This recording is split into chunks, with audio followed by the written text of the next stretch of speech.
Hello, my YouTube family. Welcome back to my YouTube channel. Today's video is going to be part 2 of Hoodoo tips and knowledge and yada yada that I think you should know, especially as a beginner root worker or conjurer, whatever you want to call yourself. Even if you're not into Hoodoo, hopefully you're into spirituality. I assume that's why you're here. And hopefully these tips still can give you some sense of motivation and give you some inspiration in your spiritual practice. All right, we're gonna get into it, starting with number 1. Make sure to, wherever you click, go check out the other video, part number 1. Make sure you do not miss these beautiful Hoodoo tips. All right, number 1, pay attention to your personal belongings. Mind them.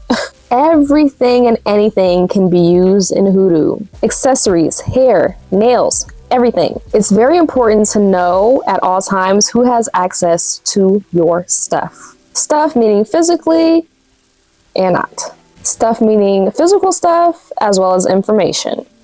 Number 2, I kind of mentioned this one earlier, but sweeping and mopping from front to back. Cleansing your home in this way, in a very intentional way. In Hoodoo, it's very common to say, you never sweep out the back door. That's sweeping out your blessings. So, if you do not want to sweep out your blessings, honey bun, there's quite a few ways that you can do this and kind of add this kind of thing to your practice, but sweeping from back to front is always go-to. Same thing with mopping. Number 3, a pinch of salt can do no harm. And by that, I mean a little bit of salt can go a long way. You can do a lot with some salt, okay? It's super simple, it's super effective, and it's super cheap, honey, huh? I know that's right. And like we said about in part 1, using things you already have, that's usually something you already have in the home. You can use salt for protection, for cleansing, and healing rituals, everything. Number 4, staying humble is a necessity. As soon as you let your ego take over, especially as you become a more knowledgeable and a more powerful root worker, it can get real dangerous real quick. So make sure you're keeping quiet. Keep your business to yourself. If somebody's asking you about something, you can share, but don't overshare. Why? Because you don't want to experience any interruptions, no interference, no cross workings of magic, because that can happen too, especially when you're cordial with other root workers or witches or warlocks or what have you. Number 5, paying attention to the signs will save you every time. Bars. No, seriously, paying attention to the signs, to the omens that are out there will keep you in line. It will help you keep your mind straight, I swear.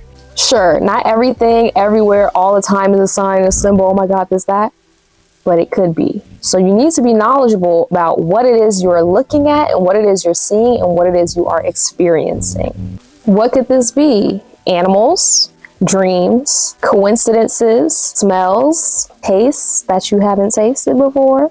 All of these things and more things can carry messages with them, especially if it's something you either see often or it's like once in a billion you've seen in your life. Number 6, prayer works. And I know that's corny to say. It sounded corny to me when I just said it, but prayer and intention works. It's a non-negotiable.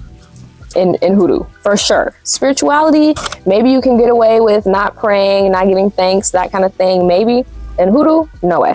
There aren't many things you need to make a spell actually work, but words and intention are top of the freaking list. So don't skimp out. Don't just sit quietly. Feel it. Pray. Speak your manifestation. Speak your working out into the universe. Number 7, cleanse your body. When you cleanse your body, cleanse your soul. Okay, the same way you wouldn't want to leave your teeth nasty and dirty and yucky, and you're going to brush your teeth at least 2 times a day, babe. You need to be, take that spiritual bath, take that spiritual shower, cleanse your crown chakra, cleanse the back of your neck and your shoulders. When you're doing the physical cleansing, also do the spiritual cleansing. Do 2 in 1, why not? Like we talked about in part 1, water is everything. So using showers and spiritual baths to do your cleansing Why? Like, no brainer. Do it. Of course, do it. You can add things like certain frequencies, certain music, certain herbs, certain oils, certain colors, lights. I mean, do it up. Set the scene, set the tone, set the frequency for what it is you're trying to create and manifest and attract or expel. Comment below if you want to know more about spiritual showers and spiritual baths and tips for that, because that's something that's like its own conversation that I think would be very helpful. So comment below, let me know.